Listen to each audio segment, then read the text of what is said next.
nakaraan lamang, kapag nakaraan lamang sa buhay. Kung ito'y hindi kita magwawala,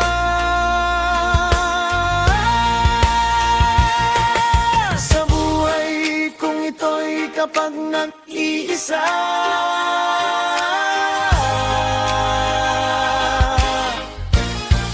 Nakaraan lamang, kung bakit, kung sa kailangan, at kung bakit, kung kailangan kong pakialam. At sa buhay kung ito'y nakaraan lamang, at kung bakit, kung kailangan sabihin